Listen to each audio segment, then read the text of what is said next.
우리 4절, 에스겔 18장 4절 함께 읽어봅니다.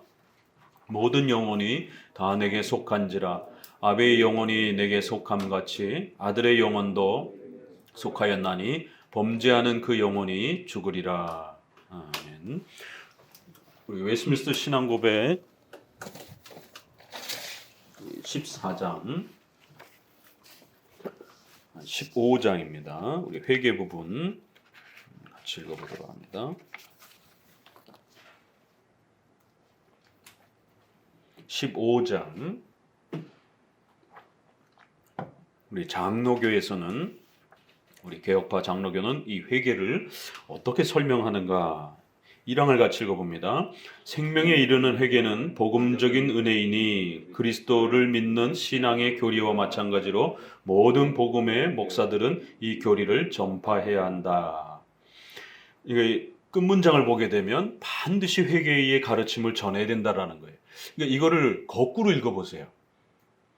그러면 회개를 전파하지 않는 그런 목사들도 있다라는 거예요. 어떤 사람들이 그럴까요? 이제 극단적인 하이퍼 칼빈이즘.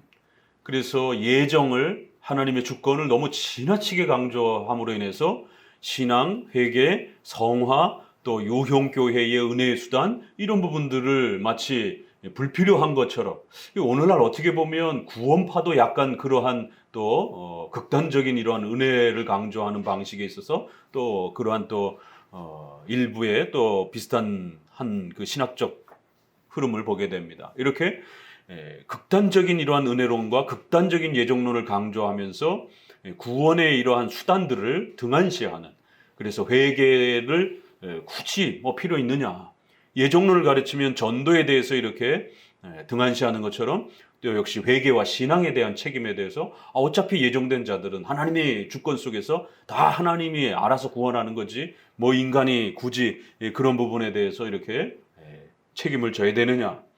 그러니까 알미니안주의자들이 회개와 신앙으로 모든 구원을 공로적으로 만들어 간다라고 하는, 예수님이 아무리 그 공로를 통해서 선제적인 은혜를 베풀어 주셨다 할지라도 그거를 받아들일 건가 말 건가는 결국 인간의 의지를 통해서 본인이 신앙과 회개를 통하여 어떤 결단을 내리느냐에 달렸다라는 이런 식의 알미니안적인 이러한 회개론. 그러다 보니까 거기에 대한 반발 심리로 인간의 신앙의 회개에 대한 이러한 책임들을 아예 잘라버리는 거예요. 그러니까 알미니안주의자들에 대한 너무 지나친 그러한 또 이러한 알레르기 반응을 보이면서 하이퍼 칼빈이즘, 아주 극단적인 이러한 예정의 이러한 부분들을, 그래서 목회자들이 회개를 강조하지 않는, 회개를 잘 말 못하는, 이게 오늘날 우리가 개혁주의를 추구하는 그런 목회자들 안에 이러한 뉘앙스들을 보게 됩니다. 아직 충분하게 이렇게 체계가 잘 안 잡힌 분들 중에, 또 청교도나 회중파나 이러한 쪽에 치우쳐 있는 분들은 너무 지나치게 회개 중심으로, 신앙 중심으로 신앙의 모든 이 체계를 세워가려고 하는 건 그런 또 경향을 보게 됩니다. 양극단이 이런 모습들이, 그래서 어느 쪽은 너무 회개를 많이 강조해. 기승전 매 설교가 회개해야 됩니다, 기도해야 됩니다, 믿어야 됩니다. 그러니까 모든 설교가 결론은 회개하고 믿어야 되고 기도해야 됩니다. 이거 주로 감리교가 했던 방식이에요. 성결교가 했던 방식이에요. 우리가 통상 4중복음, 5중복음 그러잖아요. 그럴 때 감리교는 이제 회개, 그 다음에 그 성결, 몇 가지가 그 네 개를 구원론에 있어서 가장 중요한 그 포인트를 핵심으로 잡는 겁니다. 거기에서 성결교는 성결을 좀 더 강조하면서 이렇게, 그래서 우리가 4중복음의 요소, 5중복음의 요소 이렇게 표현하는 것이에요. 삼박자 축복은 조용기 목사에게서 오순절 순복음파에서 나온 거고, 4중복음, 5중복음 이것은 바로 감리교와 성결교가 가장 강조하는 그러한 회심, 그 다음에 회개와 관련된, 그 다음에 중생, 그 다음에 이런 성결, 성화, 이렇게 뭐 4개 정도. 성결교는 한 5개 정도 뭐 이러면서 그 구원론의 핵심 그것만 강조를 하는. 그러니까 기승전 모든 게 회개해라는 거예요. 모든 게 기도하라는 거고. 이거는 감리교와 성결교가 전도운동할 때, 그러니까 우리가 왜 무디 운동이라든가 이런 거 보게 되면 무조건 기승전, 그냥 결론은 그냥 회개 많이 합시다. 기도 많이 합시다. 많이 열심히 믿어야 됩니다. 이렇게 끝나는 거예요. 그런데 이제 최근에 경건주의, 청교도 계열 중에서 특별히 이러한 회중파 계열이라든가 경건을 많이 강조하는, 회개와 신앙을 많이 강조하는, 그래서 이분들은 알미니안주의자들은 아니에요. 그럼에도 불구하고 항상 알미니안주의에 열려 있는 거예요. 큰 틀에서는 우리가 개혁주의의 동료인데 항상 알미니안주의에 문을 열어놓고 신앙생활을 하는 것이. 그러니까 목회자들도 휘청휘청 하는데 그 설교를 듣는 성도들은 얼마나 더 휘청휘청하겠어요.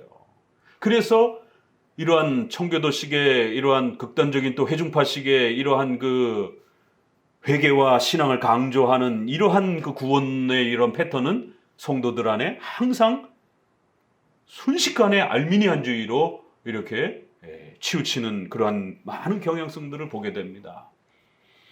그런데 또 회개를 강조하지 않는, 그래서 개혁주의와 이런 쪽 장로교 쪽에 있는 이러한 목회자들 중에 이 장로교의 회개론과 예정론을 균형을 제대로 못 맞춰가지고 예정론만 지나치게 강조하면서 이게 회개나 신앙이나 성화의 인간의 책임을 강조를 하는 부분에 대해서 알미니안주의자들에 대한 너무 지나친 반감 때문에, 알레르기 때문에 말을 제대로 못하는, 성도들에게 회개하라고 말을 못하는, 그냥 기승전 은혜입니다. 기승전 결론은 그냥 하나님의 뜻입니다.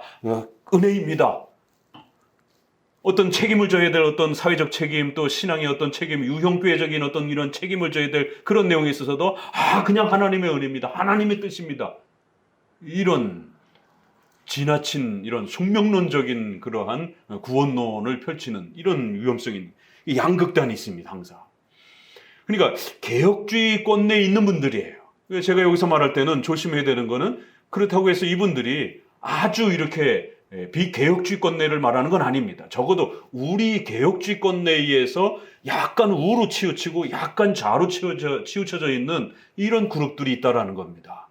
여기서 이제 더 멀리 넘어가게 되면 그건 완전히 정말 이단 취급받을 수 있는 알미니안주의적인 그러한 원죄를 부정하고 인간의 의지로 구원받을 수 있다라고 하는 이제 이런 쪽으로 넘어가는 것이죠. 그러나 한쪽에서는 항상 알미니안주의의 문을 열어놓고 이렇게 설교하고 신앙생활을 하게 되는, 구원론을 펼치는 이러한 지나친 회개와 신앙을 강조하는 이러한 경건주의와 회중파의 이러한 형태들, 이쪽은 또 지나치게 또 너무 세게 예정론과 주권론을 너무 그것만 강조함으로 인해서 신앙적 책임과 회개를 제대로 말하지 못함으로 또 숙명론적인, 여기서 한 걸음만 더 나가게 되면 결국 운명론, 숙명론이 되는 것이죠. 기계론적인 그러한 숙명론이 돼버리는 이런 형태가 돼버리게 됩니다. 자, 이런 부분에서 15장 1항에서는 두 문장, 생명에 이르는 회개는 복음적인 은혜이니, 이건 하나님의 전폭적인 은혜라는 것이에요. 절대적인 은혜라는 것이에요.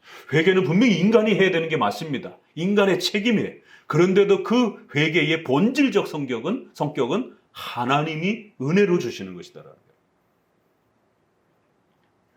그리고는 반드시 이거를 설교해야 된다라는 거예요. 이게 두 개가 맞물려 있는 거예요. 분명히 은혜 맞아요. 회개는 하나님이 주시는 거예요. 그러나 회개를 촉구해야 돼요. 이게 논리적으로 잘 안 맞습니다. 이게 사실은 문장이. 하나는 하나님의 주권적 은혜, 하나님의 예정 개념을 강조를 하는 것이고, 하나는 인간의 책임을 강조를 하는 것이에요. 회개는 분명히 하나님이 주시는 선물이라는 거예요. 은혜라는 것이에요. 그럼에도 불구하고 회개하라라고 목회자들은 강력하게 이 가르침을 전파해야 된다는 거예요. 이거 어떻게 이거를 조화를 시킬 수 있을 것인가? 그런데 문장에 그렇게 구성했어요. 자, 이 항을 같이 읽어봅니다. 이 회개에 의해 죄인은 자기의 죄가 위험할 뿐만 아니라 더럽고 추악한 것이며 그것이 하나님의 거룩한 성품과 의로운 율법에 반대되는 것임을 보고 느끼며 또한 그 죄를 회개하는 사람에게 그리스도 안에 있는 하나님의 자비를 베풀어 주시는 것을 깨달음으로써 자기의 죄를 슬퍼하며 미워한다. 그 결과 그는 죄에서 떠나 하나님께로 돌아오며 그의 계명들의 모든 길에서 하나님과 동행하는 것을 결심하고 노력한다. 이걸 한마디로 요약하면 회개란 죄 죽임, 의로 삼. 이렇게 하이델베르그와 또 우리 소유리 문답에 있는 것처럼 회개란 우리 죄를 아파하고 하나님께로 돌아서려고 한다는 것이 죄의 죽임과 의로 삶이에요. 딱 줄이게 되면. 그런데 이제 여기에서 일단 신비주의나 이런 감성주의하고 차이가 나죠. 회개란 뭐예요? 정확하게 깨닫는 거예요. 정확하게 그 죄가 뭔지를 인지하는 거예요. 회개란 하나님에 대한 지식으로부터 오는 겁니다. 하나님의 말씀을 통해서 내가 뭘 잘못했는지를 정확하게 알아야 되는 거예요. 하나님이 원하시는, 기뻐하시는 뜻이 무엇인지를 교리적으로는 7대 교리, 윤리적으로는 10계명인 거예요. 거기서 벗어나면 죄가 되는 거예요. 그거를 어긴 것을 내가 얼마만큼 어겼는지, 어느 부분을 어겼는지 이걸 정확하게 아는 거예요.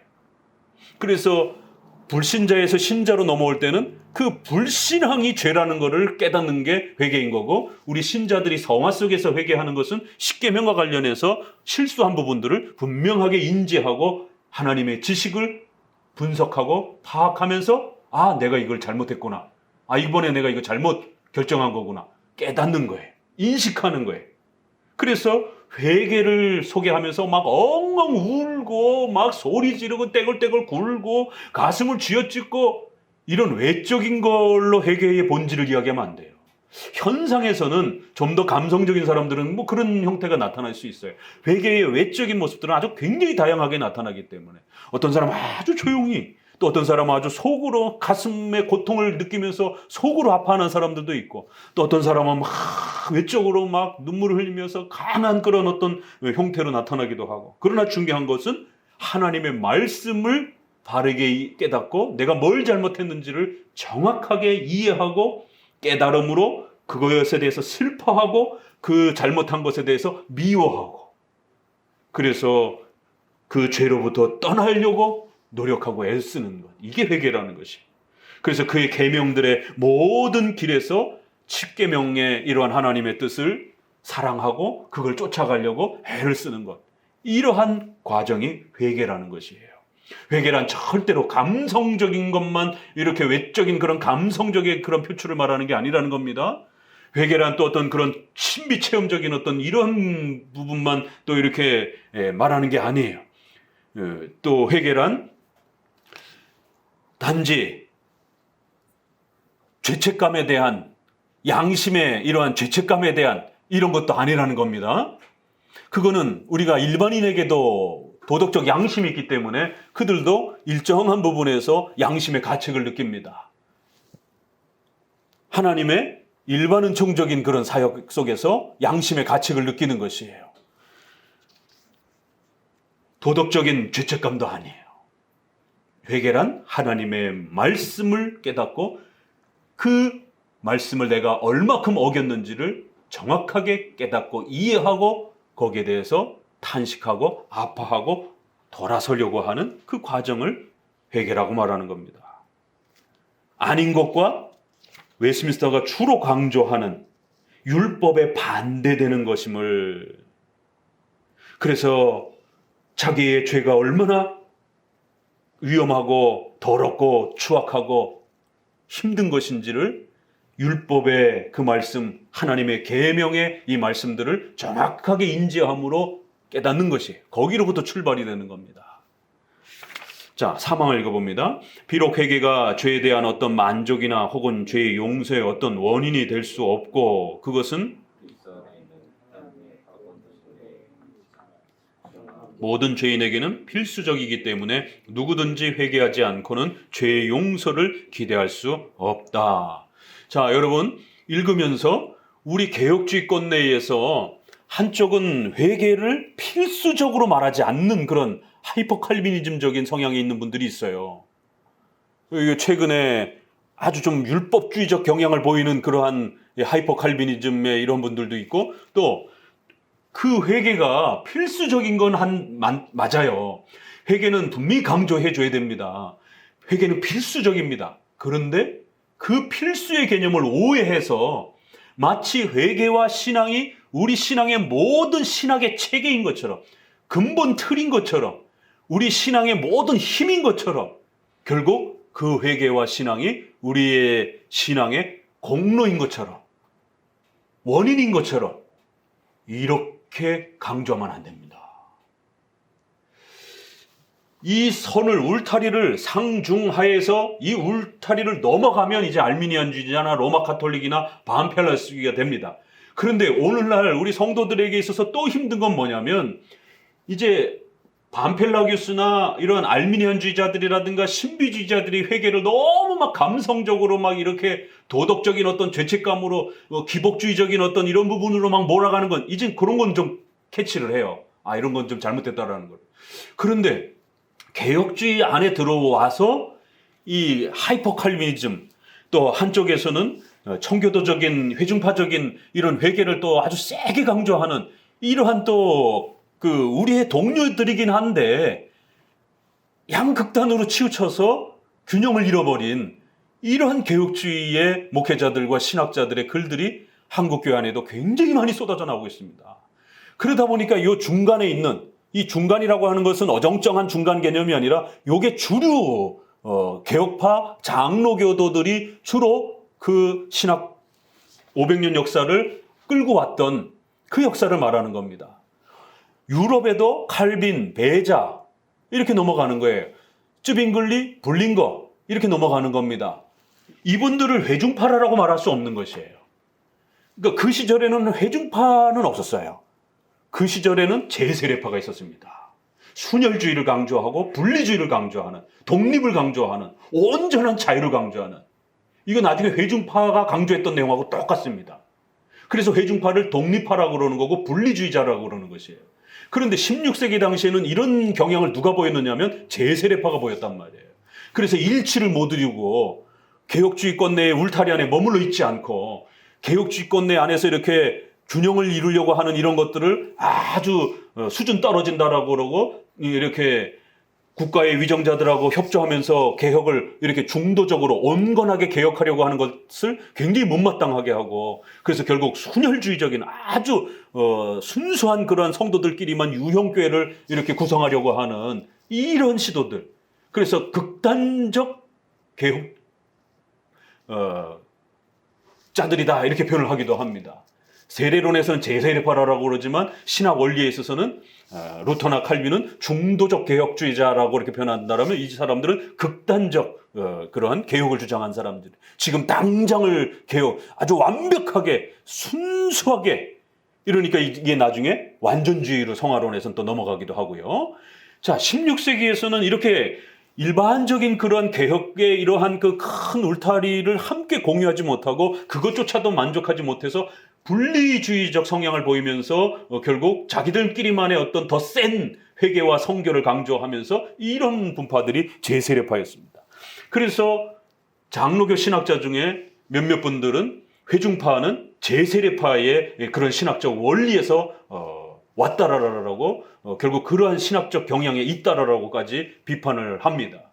결국 스코틀랜드의 베일리, 러더포드, 조지 길레스피 이런 분들은 특별히 길레스피의 교회 정치론과 이런 부분에서 보게 되면 당대의 이러한 토마스 구딘이라든가 이러한 오웬이라든가 이런 부분들하고 교회론을 논쟁하면서 결국 회중파의 이런 교회론들은 제세례파의 그러한 신학적 뿌리에서 왔다라고 결국 제세례파적인 성향이 너무 강하다라고 아주 굉장히 강력하게 비판하는, 또 유스 디비눔이라든가 이런 책들에 보게 되면 이런 회중파적인 이러한 분리주의적 교회론은 이건 아주 악한 그런 그 교회론이라고까지 그렇게 강하게 비판을 하는 걸 보게 됩니다.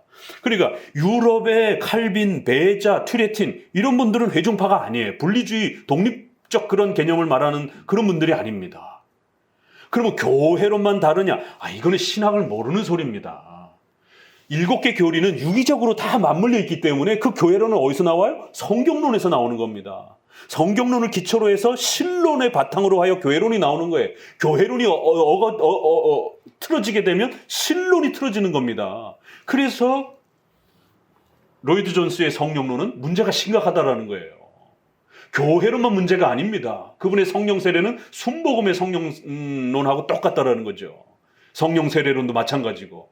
그러니까 결국 신론에도 문제가 되는 것처럼 알미니안주의처럼 심각하진 않지만 그래도 복음주의권 내에서는 건강하다라고 하지만 우리 개혁주의 입장에서 봤을 때는 상당히 문제점이 많다라는 것이에요.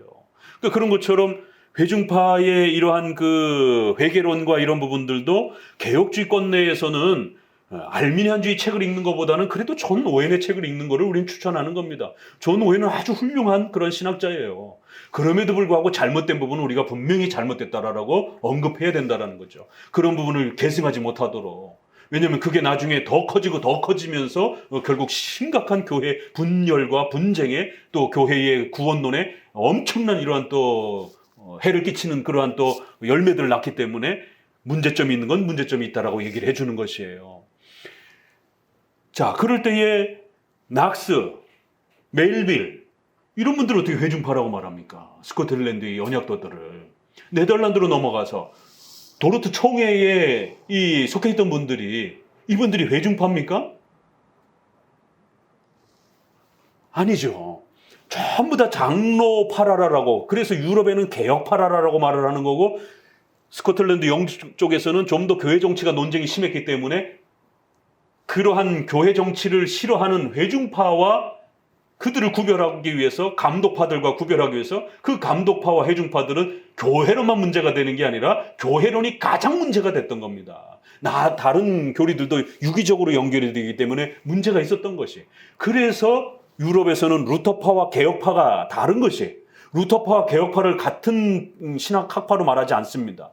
그런 것처럼 영국에서는 장로파와 회중파를 같은 파라고 말하지 않는 것이에요.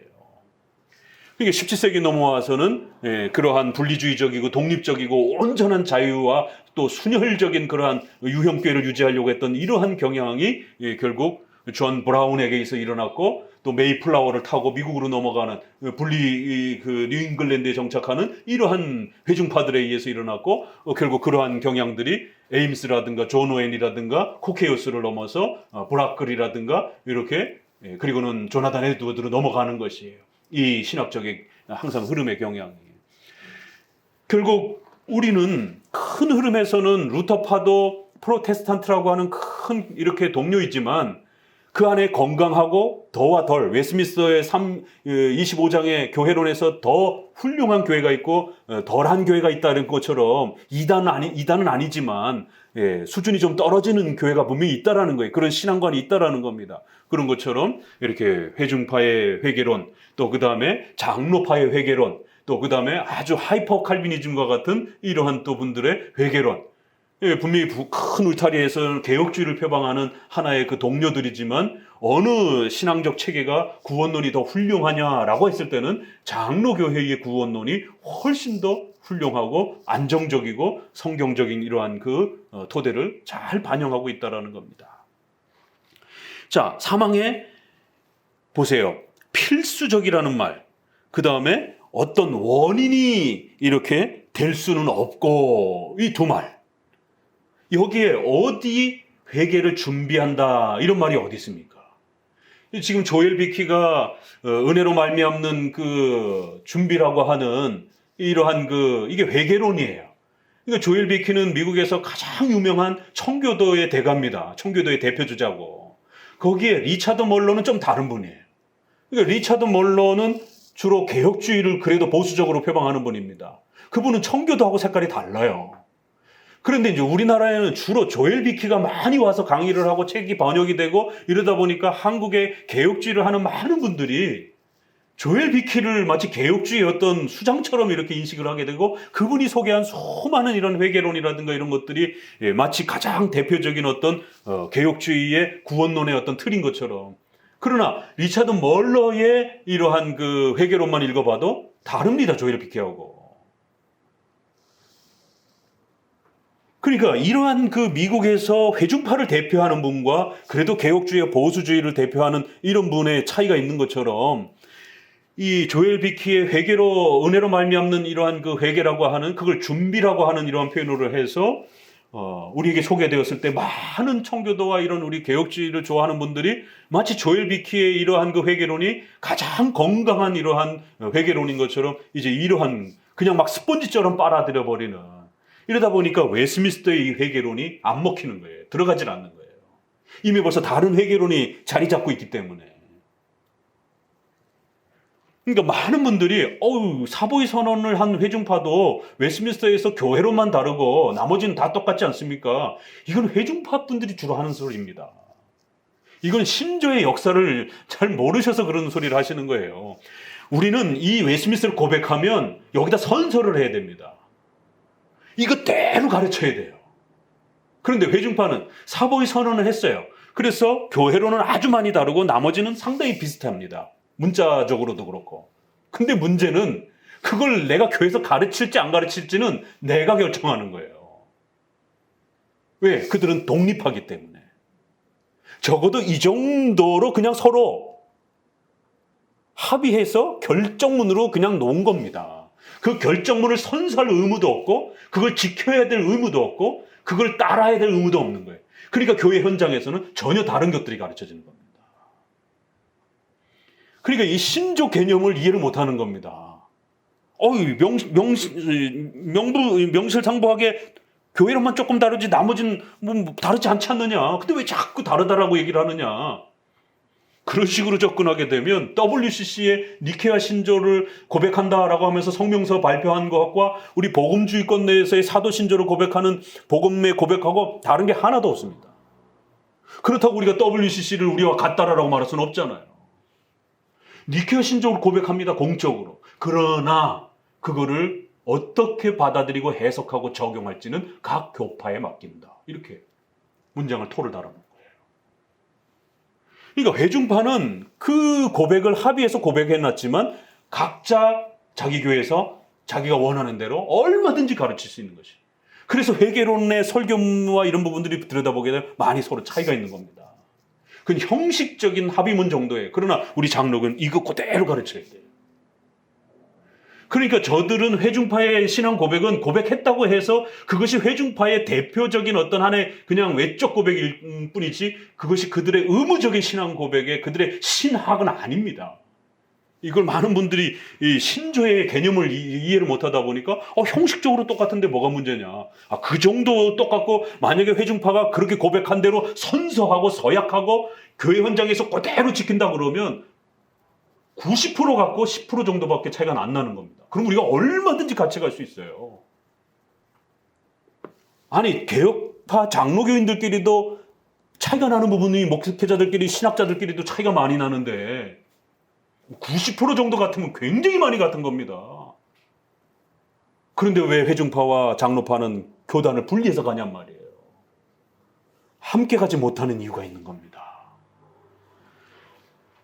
자, 그래서 오늘 이 18장의 회개론의 이 부분을 알미니안주의자들이 가장 많이 사용하기도 하고 또 이 구절을 회중파들이 또 가장 또 많이 즐겨 사용하면서 회개와 신앙을 세게 강조하는 이러한 그 모습들을 보게 됩니다. 그래서 우리가 웨스민스터하고 이런 부분들을 좀 정확하게 이렇게 한번 구별해 보시라는 것이에요.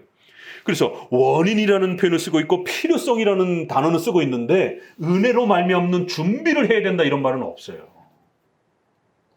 그러니까 조엘 비키의 이러한 은혜로 말미암는 준비론이라고 하는 회개 준비론이라고 하는, 그래서 뭐 본인은 그거를 소개하려고 애를 써요. 그래서 preparation 해서 준비론 뭐 이렇게 회개 준비론 이렇게 표현을 하고 알미니안주의자들은 preparationism 해갖고 니즘 붙으면 주의가 되잖아요. 그러니까 회심 준비주의는 나쁜 것이지만 회심 준비론은 건강한 것이다. 이러면서 그 차이를 애써 구별하려고 애를 씁니다. 그 성도들이 구별할 수 있겠어요, 그거? 회심 준비하고 회심 준비주의하고 여러분 구별할 수 있겠어요, 성도들이? 신학자와 목회자는 나름대로 그게 차이가 있다고 생각해가지고 열심히 말하면서 우리는 알미니안주의자들의 신인 협력주의적인 공로주의적인 그런 회개의 준비론이 아닙니다. 왜냐하면 본인들도 아는 거예요. 그거를 알미니안주의자들이 주로 도르트 때 인간의 의지와 공로로 회개를 협력해야 된다라고, 그래서 회개를 준비해야 된다라고, 그래서 그들의 회개론을 회개 준비론이라고 이렇게 표현을 하는 겁니다. 예정론에서는 예정론이라고 이렇게 얘기를 하는 거고, 알미니안주의가 5개 도르트 총회에서 반대로 했던 거 해보세요. 우리는 무조건이지만 얘네는 조건적 선택. 우리는 전적 부패지만 얘네는 조건적 부패. 그 다음에 제한 속죄, 택한 백성들에게만 속죄의 은혜가 주어진다고 하는데 이 사람들은 모두에게. 그 다음에 불가항력적인 은혜를 우리는 주장하는데 인간의 의지로 하나님의 은혜를 주셔도 거부할 수 있는 은혜. 거부할 수 있는 은혜. 마지막에는 예정한 백성들을 하나님이 끝까지 지켜주신다라고 하는 성도의 견인. 그런데 알미니안주의자들이 열심히 준비하지 못하면, 열심히 유지하지 못하면 다시 칭의가 취소된다라고 하는. 그러니까 알미니안주의자들의 가장 중요한 그 신학의 용어가 뭐예요? 조건, 준비. 그래서 성화나 구원의 은혜에 있어서나 그들이 회개를 어떻게 준비해 가느냐, 공로적으로 어떻게 협력하느냐를 보고서 하나님이 선택을 판단하겠다라는 거예요. 그래서 회개에 대한 준비라는 단어, 임시적으로 줬다라는 단어, 확정적으로 준 게 아니다라는 거, 예정을 확정적으로 준 게 아니라는 거예요. 그래서 예정이 되는 겁니다. 지켜본 다음에 그의 선행을 지켜본 다음에 나중에 확정하겠다라는 거예요. 그러니까 임시, 준비, 예비 이런 단어들, 조건, 준비, 그 다음에 의지라는 단어. 그렇죠? 인간의 의지로 이 모든 것들을 하나님이 아무리 주신다 할지라도 인간의 의지로 거부할 수 있고 내가 그 의지로 계속 유지를 못하면 다시 지옥에 떨어지는 거니까. 알미니안주의를 이 혼합주의적인 구원론을 끌고 가기 위한 가장 중요한 신학 용어들이 있는 겁니다. 그게 예정론과 관련해서는 예정이고 구원론과 관련해서는 회개 준비론이에요. 인간의 의지로 회개를 준비해야만이 하나님이 주신다라는 거예요. 우리가 이만큼 준비 안 하면 하나님이 안 주신다라는 거예요. 이런 개념이란 말이에요. 그러니까 청교도가 말하는 회심 준비론, 그래서 알미니안주의자들은 회심 준비주의고 우리는 회심 준비론이라 이러면 그걸 성도들이 어떻게 구별하냔 말이에요. 왜요? 용어 똑같이 써요. 그리고 거기에다 마지막 하나 은혜라는 말만 추가한단 말이에요. 이거 성도들이 구별할 수 있겠어요? 목회자도 구별 못합니다. 쉽지 않습니다. 그래서 알미니안주의 문을 열어놓고 구원론을 가르친다는, 회개론을 가르친다는 거예요. 본인은 아무리 은혜로 말미암는 준비의 이런 회개를 가르쳤지만 결국 성도들은 알아들을 때 내가 열심히 회개해야 구원받는구나, 내가 열심히 해야 바뀌는구나, 결국 내 손에 달려있구나, 이렇게 결론을 내린단 말이에요. 내가 회개 많이 하지 않으면 결국 안 되는구나, 이런 결론이 나버리는 것이. 그런데 웨스트민스터에서는 9장에서는 회개를 인간의 의지로 준비할 수 없다라고까지 아주 그렇게 못을 박아놔 버렸고, 그건 의도적이에요. 그건 아주 그런 논리가 있었기 때문에 그런 겁니다. 그리고는 이제 15장 회개론에 와서도 인간의 회개는 반드시 필수적이라는 거예요. 그렇지만 아무리 필수적이라 할지라도 그것이 어떤 원인이라든가 그것이 어떤 공로라든가 그것이 어떤 본질적인 어떤 신앙의 힘처럼 성도들이 그렇게 느끼도록 목회자가 너무 지나치게 강조를 하고 너무 세게 회개를 이렇게 몰아세우게 되면 성도들은 그거를 공로적으로 알아듣게 된다는 거예요. 그래서 얼마큼 많이 울었느냐에 따라 내가 용서받았겠다, 이런 식이 되는 거예요. 막 소리를 얼마큼 지르느냐에 따라, 얼마큼 많이 기도했느냐에 따라 내가 용서받았겠구나.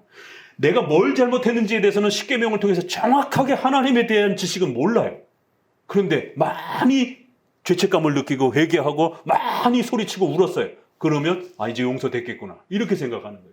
그런데 돌아서고 나면 뭔가 찜찜하고 뭔가 계속해서 죄책감에 대한 어떤 부분들이 또 밀려와요. 내가 용서를 받은 게 맞나? 내가 회개한 게 맞나? 두 개예요. 내가 회개한 게 맞나?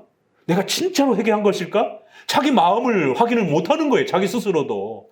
내가 얼마큼 회개를 해야 내가 정말 하나님 앞에 회개한 거지? 이 딜레마에 빠집니다. 그러니까 우리 성도들이 일상생활에서 이 회개론과 관련해서 제일 큰 문제는 회개를 안 하는 것도 문제예요. 외식주의자들. 그런데 또 하나의 문제는 회개를 도대체 얼마큼 해야 용서받은 느낌이 듭니까? 그러다 보니까 양극단이 벌어지는 거예요. 그래서 분위기로 막 울게 만들고 그런 어떤 감성적인 걸 통해서 마치 내가 회개한 것처럼, 그러면 그 순간은 속이 시원하거든요. 근데 문제는 돌아가서 어떤 잘못을 저질렀어요. 계속 그게 양심의 죄책감으로 억누릅니다. 꿈에서도 나타나고 길을 갈 때도 생각나고 일을 할 때도 떠오르고, 이 죄에 대한 두려움과 이 양심의 이 죄책감 때문에 견디지 못하는 거예요. 자, 예를 하나만 들어볼게요. 기독교 방송에서 제가 예전에도 한번 말씀드렸지만, 이렇게 어떤 상담을 하는데 낙태를 하신 이제 이러한 그 산모가 목사님께 상담을 해요. 자기가 낙태를 했습니다. 이렇게 하나님 앞에 회개했습니다. 그러면 기도해 주는 거예요. 이제 자매님 용서된 줄로 믿습니다. 그런데 너무너무 괴롭다라는 거예요. 또 죄책감이 밀려온다라는 거예요. 그 목사님이 괜찮습니다. 괜찮습니다. 용서됐습니다. 용서됐습니다. 그런데 죄책감이 몰려옵니다. 목사님 어떻게 됩니까? 해결이 안 되는 거예요. 목사님 용서됐다라고 그러는데, 그런데도 내 마음속에 죄책감이 해결이 안 되는데 어떻게 용서가 된 겁니까? 일상생활을 못 하겠다라는 거예요. 그 떠올라가고 죽은 애도 떠오르고, 이거 어떻게 해야 용서받느냐라는 거예요. 그러니까 목사님이 이제 나중에는 목사님이 당황을 하는 거예요. 이런 일이 벌어지는 거예요. 그러니까 어떠한 그 잘못을 우리가 했을 때 그 잘못을 지적하지 않고 회개를 놓치는 것도 문제지만, 성도에게 지나친 죄책감을 몰아세워서 용서의 그 진정한 기쁨을 빼앗는, 그래서 계속 회개하도록 이렇게 몰아세우는, 그럼 도대체 언제 용서받는 겁니까, 그러면?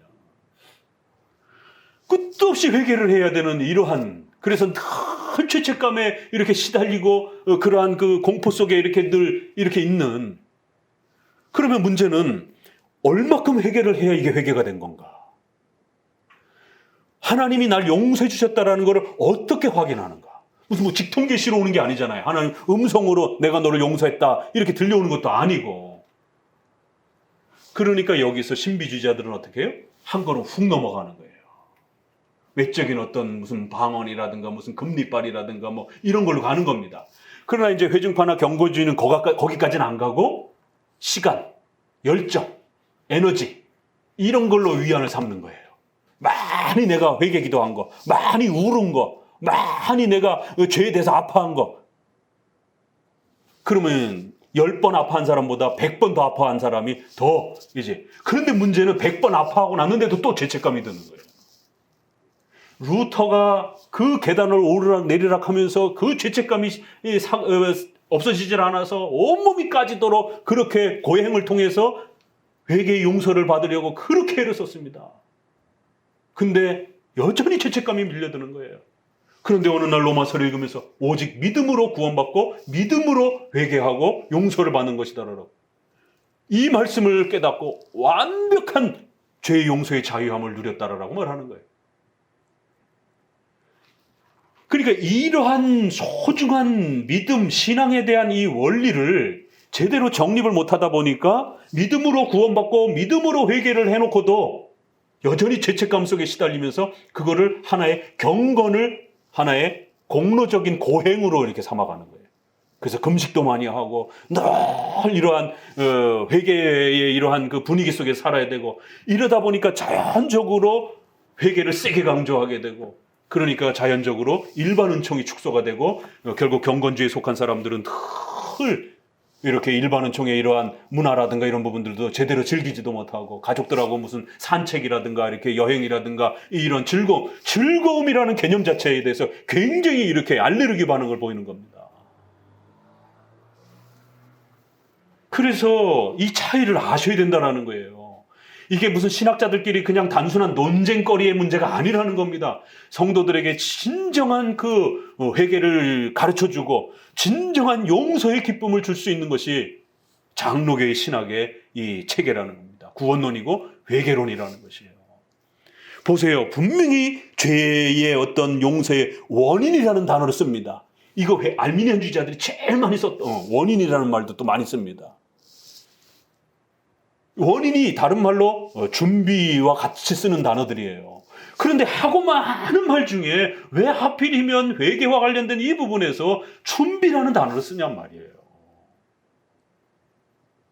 그래서 결국 회중파 계열에서 이 부분이 논의가 되었고 결국 거기에 대한 반응으로 결국 또 너무 세게 또 공격하는 사람들이 오늘도 마찬가지입니다. 이게 지금 최근에 논란이 되는 이러한 그 능동 순종을 부정하는 이러한 그 율법론, 웨스트민스터의 율법론을 비판하는 이러한 그 분들이 알미니안주의자들은 아니잖아요. 그럼에도 불구하고 그 그룹에 있는 분들은 이 회중파의 이러한 부분들을 아주 굉장히 거북스러워하고 또 그러면서 아주 굉장히 공격적으로 비판을 합니다. 그거는 율법의 이 정제 기능, 그래서 그분들의 비판도 옳지는 않아요. 회심 준비론이 문제가 있다라는 거는 지적은 맞는데 내용은 틀립니다. 내용은 맞지 않는 내용들이에요. 그 내용은 웨스트민스터의 율법과 율법의 기능을 본인들은 인정하고 싶지 않거든요. 그런데 회심 준비론은 회중파가 말하는 회개 준비 개념은 두 가지만 기억하시면 돼요. 요걸 정리하고 18장을 읽어보세요. 그러면 어떻게 다른가? 그러니까 알미니안주의 정도는 충분히 구별해내는데 우리 안에 양극단과 그리고 우리 장로교의 차이를 잘 정립해 보라는 겁니다. 또 최근에 이런 많은 논의들이 또 교회 안으로 들어오고 있어서 이걸 어느 정도 좀 막아줄 필요가 있다고 생각해서 목사님이 이 부분을 좀 정리해 드리는 거예요. 다른 자세한 부분들은 우리가 뒤로 하더라도 두 가지만 기억하면 됩니다. 이 회심 준비론은 도대체 뭡니까 이게? 말 용어도 헷갈리고. 두 가지. 첫 번째는 율법의 그 일사용, 정죄의 기능, 몽학 선생으로서의 죄를 지적하고 우리의 마음을 이렇게 하나님 앞에 겸손케 만들고, 그래서 이걸 예비적 단계다 이렇게 표현을 해요. 몽학 선생처럼 그리스도께로 인도하는 그러한 준비와 가정의 이러한 역할이니까 율법이. 그래서 그 율법의 이 역할의 쓰임새를 어떻게 강조하느냐에 논란이 붙은 겁니다.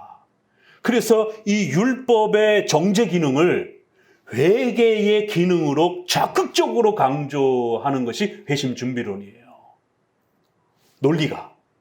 그러니까 웨스트민스터에서 율법론, 행위 언약, 그리스도의 능동 순종 이거 싫어하는 분들은 어떻게 하겠어요? 당연히 예수님의 피로 구원받아야지, 은혜로 구원받아야지 이것만 강조하는 분들, 율법의 기능, 율법을 무시하려고 하는 이런 율법 폐기주의적 성향을 보이는 이런 분들은 당연히 어떻게 율법을 강조하는 분들이 율법주의자처럼 보이는 거예요. 그래서 율법의 일사용 정제의 기능을 강조하는 것에 대해서 굉장히 알레르기 반응을 보이면서 공격하는 겁니다. 17세기 때도 그랬어요. 이게 다른 논쟁이 아니에요. 역사 속에 있었던 그 논쟁을 또 끄집어 온 겁니다, 이게. 양쪽이 다 문제가 됐던 거예요. 그래서 장로교는 양쪽을 다 비판한 겁니다. 한쪽은 무율법주의적 경향을 보인 거예요. 율법을 아주 굉장히 싫어하는 분파들. 한쪽은 율법을 너무 지나치게 강조하는 거예요. 이 회중파 쪽은 율법을 너무 강조하는 거예요. 그래서 이쪽에서는 이들을 율법주의자라고 공격을 한 겁니다. 이해되시죠? 요 논쟁 때문에 이제 벌어지는 거예요. 율법의 제1기능인 정죄의 기능을 한쪽에서는 아예 부정해버리고 한쪽은 너무 세게 강조를 하는 거예요. 자, 그럴 때에 이제 문제는 두 가지. 요게 주제고 문제는 우리 장로교에서 비판하는 건 두 가지예요. 이거 앞으로도 불이 붙었기 때문에 앞으로도 계속 쏟아질 거고 또 조엘 비케는 한국에 계속 영향을 끼치고 있기 때문에 많은 그의 구원론 책들이 또 들어올 겁니다. 또 그의 제자들의 구원론 책들도 조심해서 읽어야 됩니다. 읽다 보면 굉장히 이 깨끗하지 못한 뭔가 회개를 했는데도 계속 회개를 해야 될 것 같은 이런 죄책감에 시달리는 그런 어떤 회개론이 자꾸 이렇게 소개가 되는 거예요. 그래서 우리 장로교는 회개의 개념을 정확하게 잡아주고 회개가 정확하게 일어나면 용서의 기쁨을 누리는 겁니다. 자, 첫 번째는 뭐냐면 이 율법의 정죄 기능을 우리 장로교도 말하잖아요. 하나님이 은혜로 우리의 모든 이러한 구원의 과정을 준비해 주시는 거. 우리도 그거 다 얘기해요. 그걸 율법을 통해서 우리의 마음을 정죄하고 채찍질하는 거예요. 여기에서는 이렇게 같은 거죠. 이쪽하고는 다르지만 이쪽은 율법의 그런 기능 자체를 아예 무시를 해버리려고 하니까 우리는 회중파랑 비슷한 거예요. 거기까지는 다 비슷해요. 하나님이 다 준비해 주시고 그 과정도 준비해 주시고 성취도 다 하나님이 하시는 거예요. 그러니까 하나님이 준비해 주시고 하나님이 그런 역사들을 이루시고 예비적인 준비 단계, 그 다음에 성취 단계, 그 다음에 열매 단계, 이거 다 우리도 얘기를 하는 거예요. 근데 문제는 뭐냐면 이 율법의 정죄의 기능을 일반 계시라 이렇게 얘기를 해요. 조엘비키 책 찾아보세요. 일반 계시적 기능이다 이렇게 얘기를 합니다. 저는 조엘비키의 그 회개론을 읽으면서 너무 놀랐어요. 야, 그래도 조엘비키 정도면 그래도 좀 어느 정도 이렇게 균형을 좀 갖지 않을까 생각했는데 그의 은혜로 말미암는 그 회개에 대한 그 글을 보면서 야, 어떻게 장로교의 구원론에서 이렇게 벗어날 수 있는가? 이건 거의 알미니안주의 구원론에 거의 근접해 있는 그런 방식이에요, 사실은. 그래서 문을 열어놨다라고 제가 그러잖아요. 일반 계시적 기능이라고 보는 거예요.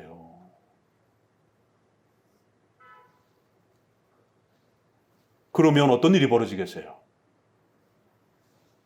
우리는 그 일반 계시적 기능이 아닙니다. 특별한 청적 기능이에요. 우리 입장에서는. 율법으로 우리의 죄를 지적하고 책망하고 벌써 성령 하나님께서 율법의 말씀을 가지고 우리 죄를 지적하는 겁니다. 그럼 벌써 성령 하나님께서 그의 택한 백성들에게 은혜를 베푸시기 위해서, 근데 그 은혜를 우리가 인식하기 위해서는 나의 죄를 고백하고 인정해야 되잖아요. 그러니까 율법의 정죄 기능을 통해서 우리가 죄인이라는 고백이 나올 때까지 우리를 강력하게 낮추시는 거예요. 이건 특별 은총적 기능입니다. 그런데 세상에 이거를 일반 은총적 기능이라고 그러는 거예요. 일반 계시 기능이라는 거예요.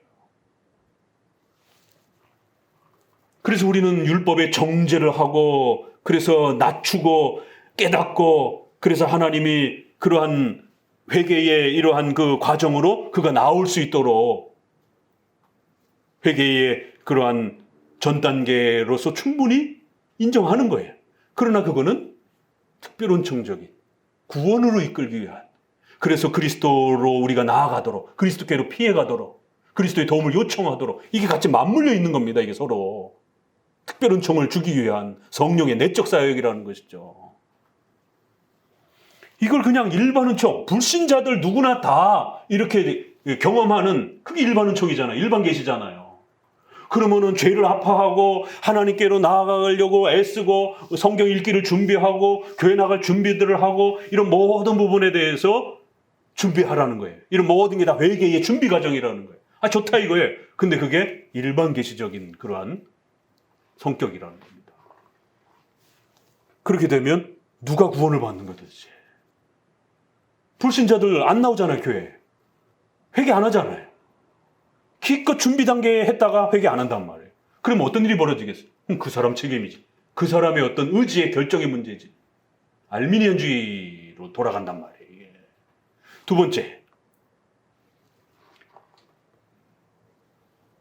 두 번째는 이 모든 논의를 중생 전 단계로 이야기한단 말이에요. 우리는 중생 후에서 일어나는 하나님께서 택한 백성들을 성령 하나님이 어느 날 오셔서 우리 마음이 내적인 사람이 거듭나는 거예요. 언제 거듭났는지 바람이 이렇게 임의로 부는 것처럼 니고데모에게 말씀하신 것처럼 그 마음이 변화되는 것을 우린 몰라요. 근데 어느 날 내 마음이 거듭나요. 새롭게 내 마음이 바뀐 거예요. 그래서 지난주까지만 해도 목사님 설교가 듣기 싫었던 사람, 억지로 교회에 나오던 사람이, 끌려 나오던 사람이 이번 주에 나왔는데 목사님 말씀이 너무너무 감격스러운 것이에요. 그는 이미 중생, 거듭난 거예요. 자, 그럼 이 거듭난 사람을 하나님께서 이제 칭의와 성화의 단계로 어떻게 이끌어내시느냐? 외적인 수단, 목회자의 설교, 또 그 다음에 신앙과 회개. 회개도 안 하고 믿지도 않는 사람을 어떻게 우리가 세례를 주겠습니까? 믿겠다라고 고백해야 될 거 아니겠습니까? 그러니까 하나님은 신앙과 회개라는 단계를 중생된 자가 하나님의 백성으로서 외적으로 드러나게끔 외적인 수단을 사용해서 그가 열매가 나타나게 하는 거예요. 그러니까 중생의 열매들인 겁니다. 신앙과 회개는. 근데 알미니안주의자들은 no. 우리가 회개하고 우리가 믿음으로 결단을 해야 거듭난다라는 거예요. 그러니까 장로교인들은 아니 나사로처럼 썩어서 시체가 부패가 되고 있는데 뭘 어떻게 회개를 해 죽은 자가 이렇게 된 거예요. 전적 부패 교리가 따라붙는 겁니다. 그리고 저쪽은 아니다. 우리가 절반쯤만 죽었다. 우리의 의지로 거듭나기 전에 중생되기 전에 새 사람이 되기 전에 우리는 조금 부패했기 때문에 우리의 의지로 회개를 결단할 수 있다는 거예요. 중생 전 논쟁입니다. 이 알미니안주의자들과 도르트의 논쟁이 구원론에 있어서는 핵심이 그거예요. 중생 우리가 거듭나고 새로워지기도 전에 죽은 자 상태에서 뭔가를 할 수 있다는 거예요. 그러니까 우리는 전적으로 부패한 자, 죽은 자가 뭘 해요? 이러니까 나사로와 같이 죽은 자가 뭘 합니까? 그러니까 저쪽에서는 아닙니다. 반만. 전적으로 부패하지. 그래서 전적 부패 논쟁이 따라붙는 거예요.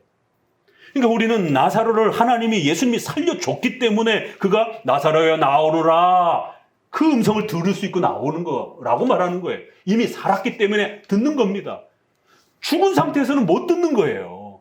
그래서 중생 전에는 그 어떤 신앙과 회개, 칭의, 성화 아무것도 못 놓는 겁니다. 하나님이 성령의 내적 조명을 통해서 우리를 거듭나게 만드셔야 돼요. 우리의 죽은 마음이 우리의 죽었던 본성이 새 사람으로 거듭나야 돼요. 그래서 하나님이 살려놔야 되는 겁니다. 그러면 목사님의 설교를 통해서 신앙과 회개를 할 수 있는 단계가 따라붙는 거예요.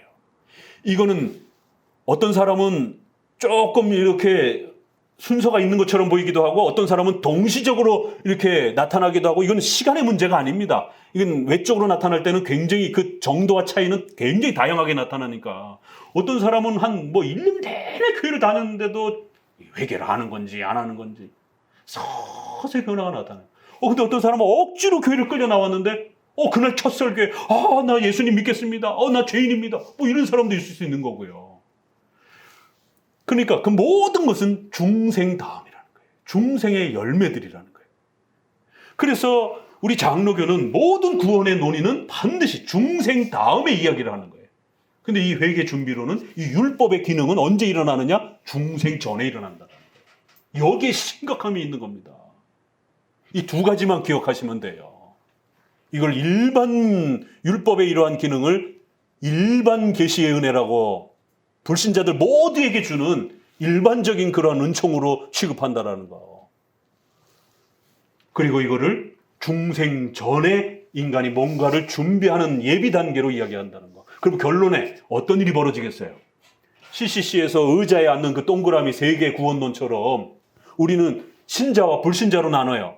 그런데 이 논의는 어떤 논의가 되느냐면 결국 중간에 제3의 단계의 신자도 아니고 불신자도 아닌 이런 상태의 신자, 혼합주의적 신앙자가 만들어집니다. 예수님이 내 원안에 들어왔는데 의자에는 안 계시는 거예요. 내 주인으로는 안 계시고 내가 주인으로 있고 그런데 예수님은 내 안에 들어와 계시는 이 동그라미 그림에서 이렇게 그래서 진짜 신자는 예수님이 내 안에 계시고 의자에 예수님이 계시는 주인으로. 그런데 이쪽 동그라미에는 아예 동그라미 바깥에 예수님이 계시는 거예요. 불신자라는 거예요. 근데 이 중간 단계는 예수님이 내 안에 들어오시긴 들어오셨는데 주인으로 의자 위에 앉아 계시질 않고 내가 의자에 앉아 있고 예수님이 옆에 계시고 그럼 이게 신자입니까? 안 신자입니까? 이런 일이 벌어지는 것이에요. 그래서 결국 로이드 존스의 로마서 7장에 중생자일 수도 있고 아닐 수도 있다라는 이런 애매모호한 이런 형태를 로마서 7장을 소개하면서 그렇게 말을 하는 겁니다. 그런 아이디어를 회중파 책들을 많이 읽으면서 로이드 존스가 그런 구원론 개념을 인식하게 된 거예요. 그래서 조엘 비키 스스로도 뉴잉글랜드에서 사역했던 후커라든가 또 이런 여러 그 회중파 그 신학자들이 목회자들이 그 중에서 후커라든가 셰퍼드라든가 이런 사람들이 이 제3의 신자를 만들어 놔가지고 비키도 그걸 비판을 해요. 이럴 위험성이 있었고 그것 때문에 논쟁이 돼갖고 서로 엄청나게 싸웠다라고. 이 신자도 아니고 안신자도 아닌 이런 상태의 이러한 예비 단계의 어떤 신자, 그러나 신자는 아닌 이런 식의. 그래서 그 회심 준비론을 강조하는 자들끼리도 막 싸움이 붙어가지고 이건 너무한 거다 막 이래서 코튼 같은 그 유명한 이러한 그 회중파 설교자도 회심 준비론은 아주 잘못된 것이다라고 아주 강력하게 회중파 안에서도 그걸 거부하는 그런 일들이 벌어졌고, 그래서 이제 조엘 비크는 그걸 변호하려고 굉장히 애를 쓰는 거야. 그렇지만 코튼도 회심 준비론을 어느 정도 인정을 했던 거고, 또 후커도 뭐 그 정도까지는 아니고 그래도 후커의 좋은 면들은 또 받아야 된다. 후커가 그렇게 강조함으로 인해서 그 시대에 제3의 신자가 만들어졌고, 본인도 그건 좀 문제라라고 하면서 회심 준비론을 가르칠 때 이런 위험성이 늘 있다라라고 하는 걸 본인도 얘기를 해요. 세상에 이런 구원론을 어떻게 우리가 가르칠 수 있겠냔 말이에요. 까딱 잘못하면 제3의 신자도 아니고 안신자도 아닌 이런 형태가 생길 수 있는 이런 회개론을. 그래서 요 두 가지, 결국 율법에 대한 기능론을 이야기하고 설명하는 방식에 있어서 결국 논쟁이 붙었고, 회중파는 율법의 기능을 너무 세게 강조하다가, 그러면서도 그거는 일반 계시의 불신자들도 모두가 해당이 되는 그러한 단순한 기능으로, 일반 계시의 이러한 그 기능으로 취급을 했고, 우리는 특별 은총으로 취급을 한다는 거, 장로교는. 그리고 그걸 중생과 관련해서는 중생 전 단계. 그러다 보니까 알미니안주의의 구원론 논리에 빠져버리는 겁니다. 이 논리 자체가. 우리는 모든 논리를 중생 후의 논의로, 이렇게 중생의 열매로, 칭의의 열매로 성화가 일어나는 것처럼 이 논리 구조를 잘못 설명하게 되면 성도들이 못 알아듣는 거예요. 그리고 개념이 안 잡히는 겁니다.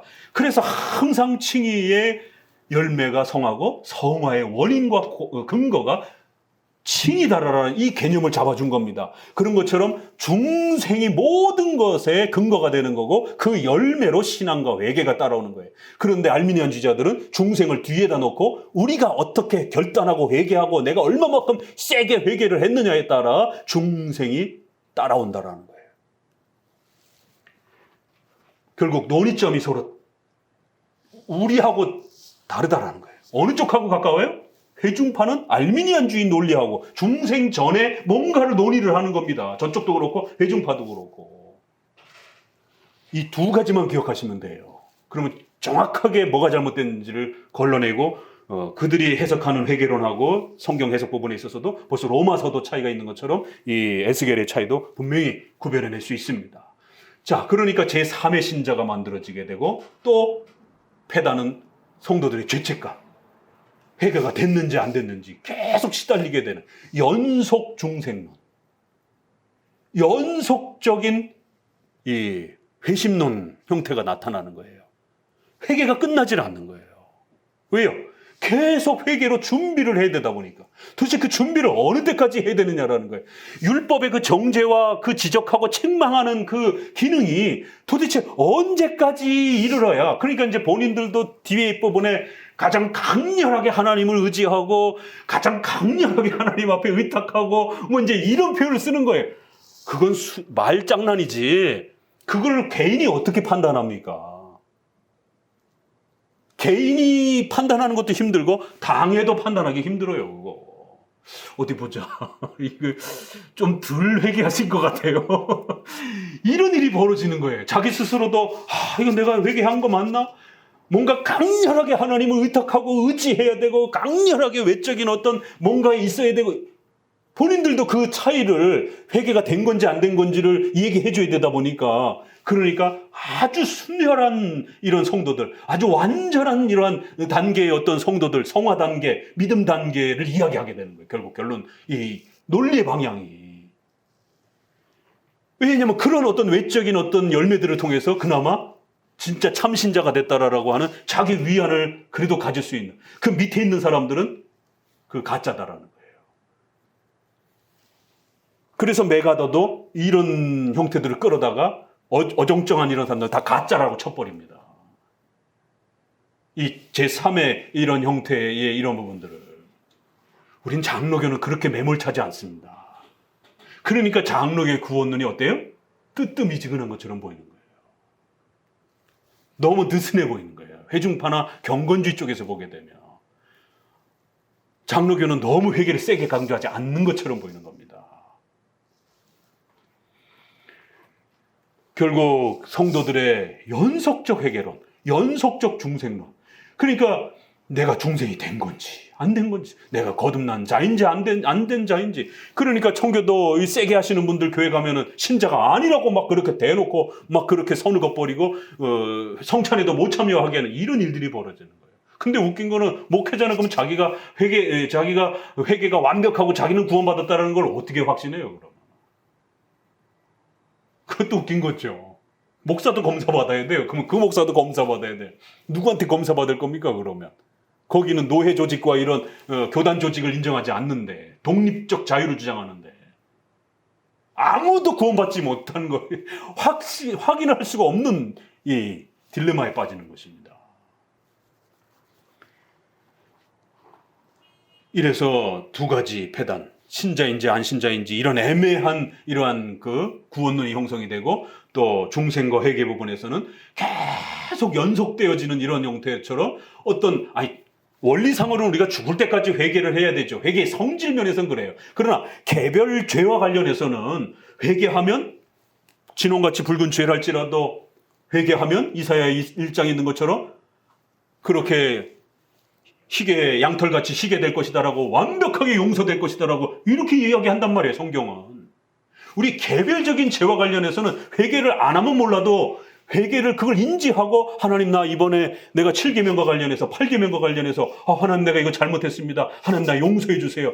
그러면 회개하면 양털같이 희게 깨끗하게 더 이상 묻지 아니하고 완벽하게 용서해 주시겠다라고 이렇게 약속하고 있단 말이에요. 근데 용서가 안 된 것 같아요. 이런 딜레마에 계속 죄책감에 시달린단 말이에요. 그래서 최근에 누구 목사님이 그렇게 웨스트민스터를 공격하면서 그 계열에서 웨스트민스터 율법의 기능을 공격하기 위해서 이러한 회심 준비론의 이런 부분들을, 율법의 기능을 강조하는 이런 행동들을 악하다라고 이러면서 공격하는 거는 이건 잘못된 겁니다.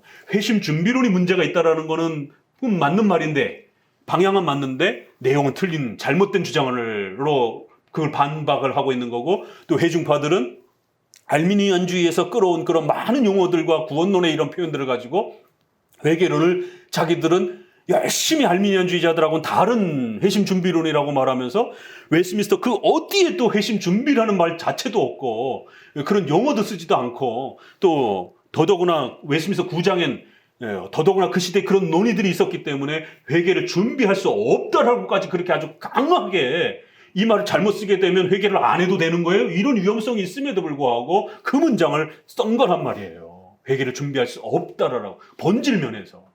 그러나 형식 면에 있어서는, 구원의 수단 면에 있어서는 써야 된다라는 거예요. 그래서 이렇게 필수적이다, 이 정도 말은 쓰는 겁니다. 왜 이러한 좀 어떻게 보면 어려운 단어, 어떻게 보면 이게 무슨 말인지 좀 이렇게 잘 와닿지 않는 이런 단어를 이렇게 고민하면서 쓰고 있냔 말이에요. 회개를 말하면서 그냥 쉽게 말하면 안 되나? 근데 왜 이렇게 원인이 될 수 없고 그러나 필수적이다, 원인이 되도록 말하면 안 된다는 거예요. 회개를 아무리 강조해도. 그러나 필수적인 성격은 드러내야 된다는 거예요. 회개가 또 필요치 않은 것처럼 또 이렇게 예정론을 너무 지나치게 강조하면서 회개를 등한시하도록 이렇게 또 뭐라 하면 안 되는, 그러니까 결국 균형 문제라는 겁니다. 균형. 알미니안주의자들은 회개를 인간이 다 하는 것처럼 만들어내는 것처럼, 그러니까 공로와 원인이 되는 거예요. 그러나 이쪽 극단은 뭐예요? 회개가 아예 필요 없다라고까지 운명론처럼 만들어버리는 겁니다. 그런데 회중파의 회심 준비론, 회개 준비론과 같은 이런 접근들은 그런 방식은 아니에요. 하나님의 예정과 전적 부패, 불강력적 은혜도 다 얘기를 해요.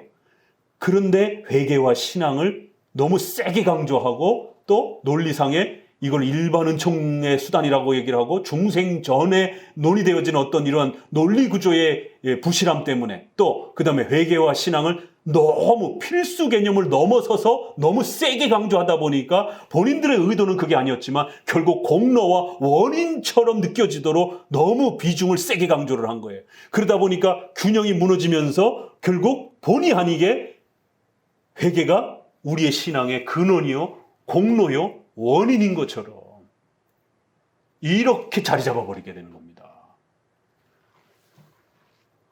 자, 믿음 보세요. 믿음은 분명히 이신칭의의 수단입니다.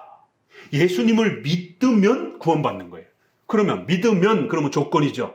그래서 조건이라는 말은 굉장히 알미니안주의자들이 썼던 아주 핵심 단어입니다. 그런데 우리가 14장 믿음장에 보게 되면 예수님을 믿어야만 구원받는다. 조건으로 씁니다. 그러나 그 조건은 공로적이고 원인이 아니라 수단, 도구라는 거예요. 밥을 먹으려면 숟가락이 필요하듯이 보이지 않는 그 예수님, 또 하나님이 이루어주신 그 의의 전가를 뭘로 받습니까? 이게 눈에 보여야 받죠, 손으로. 그렇기 때문에 주는 방식, 얻는 방식도 영적인 거라는 거예요. 바로 믿음이라는 도구와 수단으로서 받는 겁니다. 그럴 때는 조건이라는 말을 쓸 수 있다는 거예요. 예수님을 믿어야만 구원받는 거예요. 그런 표현에서. 그러나 우리는 그것도 굉장히 조심해 쓰는 거예요. 왜? 자칫 잘못하면 그 예수님을 믿어야만이라는 말을 너무 세게 강조하게 되면 마치 그게 공로와 원인처럼 또 이렇게 강조될 수 있는 경향이 있기 때문에. 그래서 구원의 근원과 공로는 항상 예수 그리스도로, 그리스도의 희생을 통해서, 그리스도의 의를 통해서 우리가 얻는 것이다라는 거예요. 이거를 강조해주는 만큼 믿어야만 구원받는다라는 거를 균형을 맞춰주는 겁니다. 믿어야만 구원받는다라는 거를 이것만 강조해주게 되면 결국 그게 내가 믿었기 때문에 이렇게 되는 거예요. 그래서 로마서도 믿음으로 말미암아라고 했을 때 전치사를 by faith, through faith, 믿음을 통해서, 믿음으로 정확하게 수단으로만 사용합니다. 헬라어도. 영어 번역도 그렇고 우리 번역도 믿음으로 말미암아 이렇게 번역해놨어요. 그런데 알미니안주의자들은 믿음 때문에 because faith로 쓰는 거예요. 그러나 우리 보수적 번역은 절대로 로마서에서 믿음 때문이라고 번역하지 않습니다. 이거는 번역의 기본이에요. 이걸 모르고 로마서를 이렇게 사역으로 번역하다가 믿음 때문에 이러면 이거 알미니안주의자들이 주로 가장 많이 썼던 단어입니다. 전치사를. 그러니까 목회자들은 이런 기본 개념들을 알아야 설교할 때 본인의 의도는 아닐지라도 용어와 논리 개념을 알미니안주의자들이 쓰는 걸 가지고 자꾸 설명을 하게 되면 성도들은 알미니안주의처럼 알아듣는단 말이에요. 그래서 목회자들은 기본 개념과 용어와 논리 훈련을 함께 부지런히 숙달시켜야 됩니다. 그래야 성도들이 장로교적인 구원론 개념을 정확하게 알아듣는 것이에요. 그래서 믿음도 마찬가지로 조건이라는 말을 쓸 수는 있지만 아주 주의하면서 균형을 맞춰주면서 그렇게 정도 쓰는 것이. 그러나 더더구나 이 회개 부분에서는 준비라는 단어를 아예 빼버렸어요. 그리고 아주 공격적으로 막아버렸어요. 그리고 쓸 수 있는 단어는 적어도 필수적이다라는 단어. 그리고 그 단어를 설명하면서도 그 문장에 뭐라고 돼 있어요? 그럼에도 불구하고 어떤 원인이나 공로처럼 성도들이 느끼지 못하도록 절대적으로 조심해야 된다는 거예요. 웨스민스터 표현이 이렇게 기가 막힌 거, 이렇게 깊은 겁니다. 사항, 아무리 작은 죄라도 멸망에 해당하지 않는 죄가 없는 것 같이 아무리 큰 죄라도 참으로 회개하는 자들에게는 멸망을 가져오는 죄는 없다. 자, 사항, 이제 왜 사항이 따라붙는지 아시겠죠? 이렇게 해서 정확하게 회개를 필수적, 도구적 개념으로 정확하게 이해하고 또 그 회개의 기준은 뭐예요? 십계명, 7대 교리. 여기에 하나님의 지식으로부터 뭘 잘못했는지를 정확하게 인지하고 그리고 반성하는 거예요. 그러면 아무리 큰 죄라 할지라도 하나님, 제가 이 계명과 관련해서 제가 잘못했습니다. 하나님 용서해 주세요. 말로 고백해도 되고 여러분 마음속으로 뉘우쳐도 괜찮아요. 그 마음의 뉘우침과 인식과 그걸 내가 잘못했다라고 하는 마음의 인정, 고백, 탄식, 그러면 용서받는 거예요. 세상에 어떻게 표현하고 있어요? 아무리 큰 죄라 할지라도 이걸 정확하게 하나님의 지식으로 말씀에서 벗어난 걸 알고 또 회개를 필수적인 방식으로 그렇게 수단으로 사용해서 하나님 앞에 반성하고 회개하셨으면 절대로 불안해하지 말라. 논리가 그렇게 형성이 되는 거예요. 그런데 재미난 건 아무리 크다 할지라도 일부러 참 이거 위트이기도 해요. 참 이건 진짜. 왜요? 이건 안 되겠지 이런 생각들이 있는 거예요. 설마 이것까지? 이건 좀 뭔가 카톨릭처럼 뭔가 대가를 지불해야 되는 거 아니야? 보상 이런 어떤 대가를 고행을 지불해야 되는 거 아니야? 청교도나 회중파처럼 엄청난 이런 회개와 이런 어떤 그 경건의 어떤 이러한 뭔가 희생이 있어야 되는 거 아니야? 아니요. No. 회개하는 자들. 요것만 딱 잡았어요. 문장을. 그 어디에도 회개 몇 시간 해라. 또 금식 몇 시간 해라. 이런 거 없습니다. 말씀을 통해서 내가 뭘 잘못했는지를 깨닫고 마음속에 얼마큼 탄식해야 되는데요? 그것도 없어요. 그저 이 항에서 어느 정도냐 슬퍼하고 미워하고 그리고 하나님의 그 계명으로 돌아가고 싶은 마음. 얼마큼 돌아서야 돼요? 그것도 모르는 거예요. 요만큼 있는 사람도 있고 이만큼 있는 사람도 있는 겁니다. 그러면 당회는 교회 공동체에 해가 되지 않는 정도의 외적인 어떤 열매 정도만 보면 받아들여 주는 겁니다. 도둑질을 많이 하던 사람이 난 이제 도둑질 안 하겠습니다. 그렇다고 해서 받아줄 수 있는 건 아니잖아요. 그러면 최소한 어떤 외적인 어떤 그 자제됨을 봐야 되는 그 정도만 필요로 하는 겁니다. 그리고 개인적으로는 하나님 앞에 아파하고 탄식하고 반성하고 또 이러면 안 되겠구나. 그러한 결심하고 노력하면 된다. 이렇게 딱 두 문장만이에요. 얼마큼 노력해야 되는데요? 얼마큼 결심해야 되는데요? 설명할 수가 없는 거예요. 그건 개인의 양심에 맡기는 겁니다. 그리고 교회 공동체 개념에서는 당회에 맡기는 거예요. 이거를 자꾸 끄집어내려고 하니까 외적인 어떤 기준으로 만들려고 하니까 완전주의가 되고 과격함이 되는 거 결국 성도들을 죄책감으로 몰아세우게 되는 겁니다. 더더더더더더더더더더 뭐 이렇게 무슨 회개가 무슨 음주 측정기도 아니고 왜 성도들에게 자꾸 더더더더더더더더더 목사님 이 정도 회개하면 안 돼요? 더더더더더더 이렇게 되는 겁니다. 회개를 강조하지 않는 기복주의도 문제지만 신비주의도 문제지만 극단적으로 회개를 몰아가면서 성도들로 하여금 기쁨과 즐거움을 싹 뺏어버리는 그래서 성도들의 이런 그 일반 은총과 기쁨과 이런 즐거움들을 누리지 못하는 신앙은 굉장히 즐겁고 성찬은 또 잔치입니다. 이게 성만찬. 그러니까 어떤 면에서는 굉장히 우울하게 신앙생활을 하는 거예요. 맨날 죄책감에 시달리면서 아무리 큰 죄라 할지라도 용서받는다라는 거예요. 용서해 주시는 그 용서를 받아들이고 더 이상 죄책감 갖지 말라라는 거예요. 하나님이 용서해 주겠다는데 5항 읽어봅니다. 사람들은 일반적인 회개로 스스로 만족해서는 안 되고 오히려 자신의 각각의 죄를 개별적으로 회개하도록 노력하는 것이 모든 사람의 의무다. 그러니까 그 다음엔 당연히 문제가 발생이 되는 거예요. 그러면 도대체 어느 정도까지요? 그러면 적어도 공적이고 사적인 정도. 그 다음에 사적인 부분에서는 뭉뚱그리지 말고 그래도 적어도 개별적으로 자기가 십계명과 관련해서 판단할 수 있을 정도. 그 정도면 된다라는 거예요. 그 이상 없어요. 더 이상 설명이. 그냥 각각의 개별적인 사안들을 인식하고 파악하는 정도. 하나님 나 잘못했어요. 이런 식으로 뭉뚱그려가지고 퉁치려고 하지 말고 그래도 적어도 십계명 정도에 있는 부분 정도는 좀 이렇게 우리가 그 정도만 분별하면 된다라는 거예요. 그 이상 너무 많은 걸 성도들한테 요구하지 말라라는 겁니다. 6항 누구든지 죄의 용서를 얻기 위해 기도해야 하고 하나님께 자기의 죄를 개인적으로 고백해야 한다. 그러면 그는 이 간구와 함께 죄를 버림으로 자비를 얻는 것이다. 마찬가지로 형제나 그리스도의 교회를 실족해 한 사람은 자기의 죄를 사적이나 공적인 고백과 애통으로 피해자들에게 자기의 회개를 고백하도록 기꺼이 힘써야 한다. 그리고 이 회개에 근거하여 그 피해자들은 그와 화해해야 하고 또한 그를 사랑으로 받아들여야 한다. 이제 6항은 실천적인 그러한 면에 있어서의 어떤 자세를 취해야 될 것이냐. 바로 이게 알미니안주의자들이나 또 로마 카톨릭의 고행주의자들이라든가 회중파나 경건주의자들의 완전주의에 대한 경고입니다. 이게 얼마큼 완전히 회개해야 용서하고 받아들일 건가. 그러면 안 된다라는 거예요. 당회는 당회적 질서 아래서 공동체 해가 되지 않는 정도만 확인되어지면 특별히 그가 공적으로 뭔가 잘못했으면 공적으로 요구하고 그가 사적으로 잘못한 거면 사적으로 처리해주면 된다라는 거예요. 사적으로 잘못한 거를 동네방네 이 사람 저 사람한테 다 공개하면 안 된다라는 겁니다.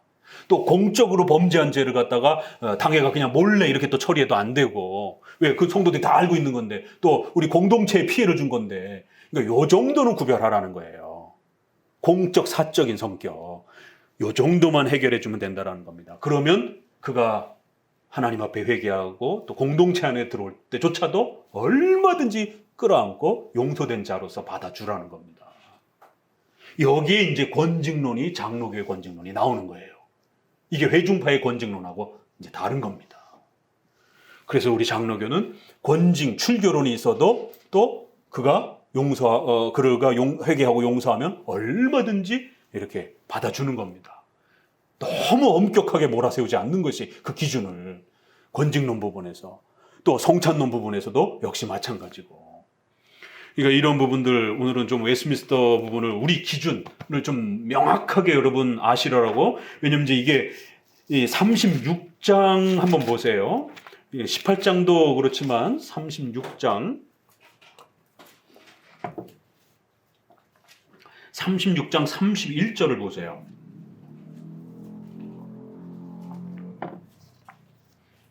이게 조엘 비키 스스로가 그 회심 준비론 청교도들이 주로 사용했던 구절이라고 하면서 언급을 해요. 31절 같이 읽어봅니다. 그때에 너희가 너희 악한 길과 너희 좋지 못한 행위를 기억하고 너희 모든 죄악과 가증한 일로 말미암아 스스로 밉게 보이라. 이게 회심 준비 단계, 중생 전 단계, 일반 계시 개념으로, 성령의 일반적 사역으로, 구원의 사역이 아니라 이렇게 볼 수 있다라는 거예요. 이거를. 이건 우리는 이 문맥에서 보게 되면 특별은총 사역입니다. 이게. 그리고 회개를 촉구하는 말씀이죠. 회개하라라고 말하는 것이죠. 예레미야 31장 19절 한번 보세요. 이게 과연 그렇게 볼 수 있는 구절인가? 예레미야 31장 19절.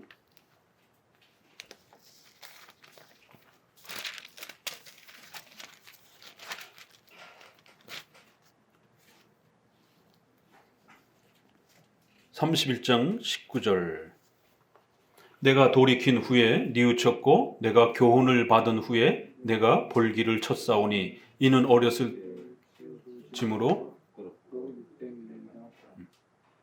돌이킨 후에 뉘우쳤고 교훈을 받은 후에 내 벌기를 치고, 이게 중생 전 모습이라는 것이에요. 그런데 우리는 그 윗구절에 18절에 뭐라고 나옵니까? 나를 이끌어 돌이키소서 그리하면 내가 돌아가겠나이다.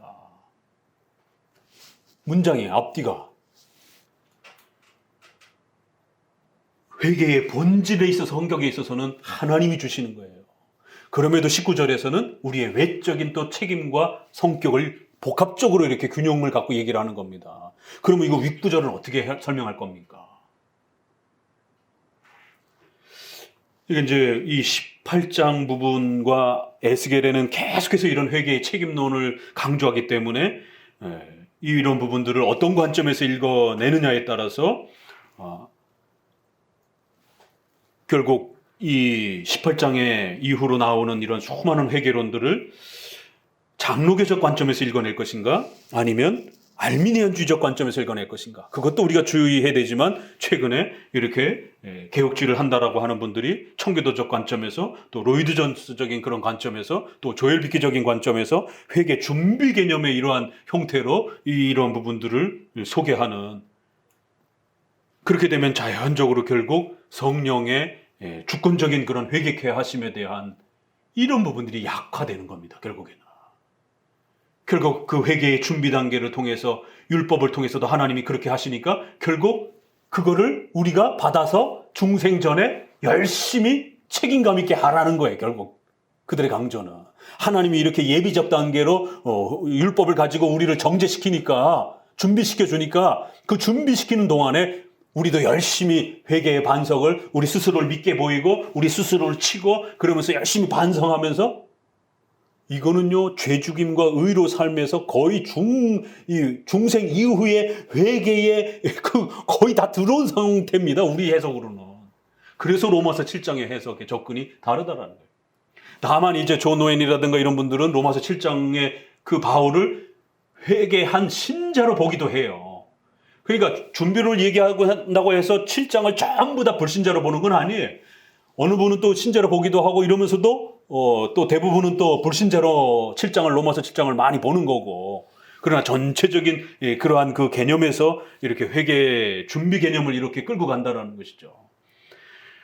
그러니까 우리는 이런 모든 부분들을 하나님께서 중생된 자들을 회개와 신앙으로 이제 그래서 칭의 가운데로 나오도록 인도해 가시는 구원의 그 과정 중에 있는 내용들입니다. 그리고 이제 외적인 부르심. 그래서 우리는 조직신학에서도 부르심을 외적인 부르심이라고 이렇게 얘기를 하는 거예요. 내적인 부르심. 그리고 구원으로 그 회개하고 칭의 받을 수 있도록 그렇게 강력하게 불가항력적으로 이끄는 자들은 내적인 그러한 부르심을 통해서 하나님의 말씀이 그들에게 적용되어지도록 하나님의 말씀이 강력하게 그렇게 깨달아지도록. 그러나 불신자들도 이 회중 가운데 많은 분들이 말씀을 듣는 자들이 있죠. 전도는 모두에게 전달되어지는 거니까. 그래서 우리가 모두에게 전달이 말씀이 선포되었음에도 불구하고 왜 어떤 사람들은 회개로 나오고 어떤 사람은 안 믿고 여전히 있는가? 네, 거기에는 외적인 그러한 부르심이 있기도 하고 내적인 그러한 부르심이 구별되어 있기 때문에 그렇습니다. 그래서 일반적인 외적 부르심 정도는 있을 수 있습니다. 그러나 진짜로 구원으로 나오는 자들은 내적 부르심인 거예요. 그래서 우리는 그 정도로 표현하는 겁니다. 이 외적 부르심을 무슨 회개의 예비적 준비 단계라고 이렇게 말하는 게 아니에요. 웨스민스는 그런 용어를 안 씁니다. 왜? 그 혼란의 위험성 때문에. 그래서 하나님의 부르심이라고 얘기를 하고, 그리고 그 부르심의 웨스민스터에서는 외적인 그런 설교라든가 전도와 같은 그런 부르심이 있는 거고, 그런데도 불구하고 어떤 사람들은 안 믿는 거예요. 결국 참된 진짜 부르심은 결국 택한 자들에게만 해당이 되는 거라, 그건 내적인 그런 부르심으로서 그들이 하나님의 말씀에 반응하도록 그렇게 중생시키셔서 그러한 내적인 부르심의 수단들을, 말씀, 전도 이런 수단들을 사용하셔서 내적으로 강력하게 효력을 이끌어내셔서, 그래서 효력 있는 부르심, 효력 있는 구원 이런 단어들을 쓰는 겁니다. 그런데 이 전체를 다 예비 단계라고 보면 큰일 난다라는 거예요. 그러면은 참된 신자도 아직 예비 단계에 그냥 있는 겁니다. 그러니까 이게 신자도 아니고 안 신자도 아니, 이제 이런 희한한 상태가 벌어지는 그런 붕 뜬 상태가 돼버리는 거예요. 그래서 조엘 비키도 그런 염려가 후커의 주장에도 있었고, 그것 때문에 엄청난 비판을 받았고, 자기가 볼 때도 그건 문제다라고. 근데 그걸 어떻게 해결할 겁니까, 그러면? 신앙 논리에서 뭘 갖고 해결할 거예요, 그거를. 본인도 대답을 안 내놔요. 그냥 열심히 우리가 그러니까 하나님 앞에 회개에 열심을 내고 또 하나님을 의지하고 열심히 하나님 사모하고 이렇게 가면 된다. 이러고만 그냥 이렇게 뭉뚱그려서 결국 결론을 내리신 형태밖에 안 됩니다. 그래서 오늘은 18장 부분에서 최근에 이렇게 논쟁되고 있는 부분들을 좀 제가 짚어드렸어요. 이거는 조금 어려울 수도 있지만 이건 앞으로도 여러분들이 성장하고 자라가다 보면 우리가 알미니안주의 회개론하고도 구별해야 되지만, 최근에 이런 경건주의, 이런 또 회중파의 이런 좀 또 후기 17세기에도 그것 때문에 엄청난 논쟁들이 있었지만 최근에 또 그렇게 촉발이 됐습니다. 이미 싸움은 시작이 되었고, 그래서 또 양쪽 막 교단에서 막 서로 막 그 신학 논쟁이 붙어갖고 지금 막 이렇게 분란을 일으킬 정도로, 우리가 모른 척하고 등 돌린다고 해서 없는 문제가 아니라 지금 신학계에서는 아주 그 뜨거운 형태로 막 폭발을 하고 있는데, 우리 장로교 입장에서 봤을 때는 둘 다 문제인 겁니다. 장로교적 웨스민스터의 회개론이 우리가 500년 동안 지켜온 거예요. 이거 치우쳐버리게 되면 성도들은 또다시 딜레마에 빠져서 끊임없는 죄책감에 시달리고, 한쪽에서는 아예 회개를 그냥 없애버리는 이런 쪽으로 가는 거로 해결하든가, 이런 위험성이 우리 앞에 놓여져 있는 겁니다. 덜컥. 그래서 기초로 돌아가서 이렇게 웨스민스터를 정확하게 읽으면 에스겔이 읽혀지는 거예요. 근데 그분들은 웨스민스터를 싫어하니까 이 에스겔 18장에서 회개를 아주 강력하게 촉구하는 이런 부분도 결국 다 준비 단계, 예비적 준비 단계밖에 안 되는 겁니다. 우린 이 정도면 하나님이 우리를 구원으로 이끌어 가시기 위한 그러한 과정의 내용입니다. 그리고 또 우리에게 있어서는 회개하라라고 하는 우리 인간의 회개의 책임을 이야기하는 거예요. 그래서 우리는 제1원인, 제2원인 이렇게 이야기하는 거예요. 그리고 하나님의 섭리 속에서 언약적 책임이다 이렇게 얘기를 하는 겁니다. 그걸 다루는 표현과 논리의 틀이 다르다라는 것이에요. 자, 오늘 이렇게 좋은 목회자와 신학자가, 장로교 신학자가 이래서 필요한 겁니다. 이건 누가 이거를 점검해 주겠어요, 이거를. 주변에 온통 그냥 메시지들은 그냥 막 다 장로교 아닌 쪽 것들이 지금 막 차고 넘치는 이런 상황 속에서. 그렇기 때문에 우리 오늘은 정말 신학이 왜 중요한지에 대해서 오늘은 이렇게 조금 기초 단계에 있는 분들은 너무 어렵다 이럴 수 있지만 신학이라는 게 이렇게 중요하고 이런 논쟁 때문에 교단이 분열이 되고 깨져갈 때 그러다 보니까 신학하면 냉랭해져 이렇게 거부 반응 신학 무용론들이 나오는 거예요. 아니요. 이러기 때문에 신학을 더욱 바르게 목회자들은 해야 되는 거고 그런 신학을 잘 준비된 그런 목회자로부터 설교를 듣는 게 얼마나 중요한 것인지 그래서 신학의 이런 체계와 정립을 꾸준히 튼튼하게 장로교가 웨스민스터를 통해서 이렇게 구축해 놓은 게 얼마나 중요한 그 수많은 헷갈리는 것들을 이 정도로 다 정립해 준 겁니다. 그래서 여러분들이 웨스민스터 이거 아주 이게 다 헤어질 때까지 그렇게 반복해서 읽고 또 읽고 그 문장 하나 오늘 원인 필수적 이제 아주 꽉 박혔을 거예요. 절대로 원인 필수적 이 두 단어가 어떻게 서로 조화를 되는지 왜 웨스민스터가 이러한 단어를 아주 고민하다가 최후에 선택한 단어로 이렇게 결정을 내린 겁니다. 그래서 웨스민스터를 더 열심히 공부함으로 결국 우리 장로교적인 이러한 또 신앙의 틀을 더욱 잘 갖춰가시기를 그래서 특별히 이제 우리가 회개론 본격적으로 이제 에스겔의 이런 부분들을 읽어나갈 때에 장로교적인 회개론을 여러분 충분히 맛보셔서 아무리 큰 죄를 할지라도 하나님이 용서했다라고 하면 완벽하게 우리는 용서의 즐거움을 누리는 것이고 또 장로교는 가장 무섭게 십계명을 가지고 또 책망을 하고 또 훈계를 할 수 있는 것이 또 장로교인 것입니다.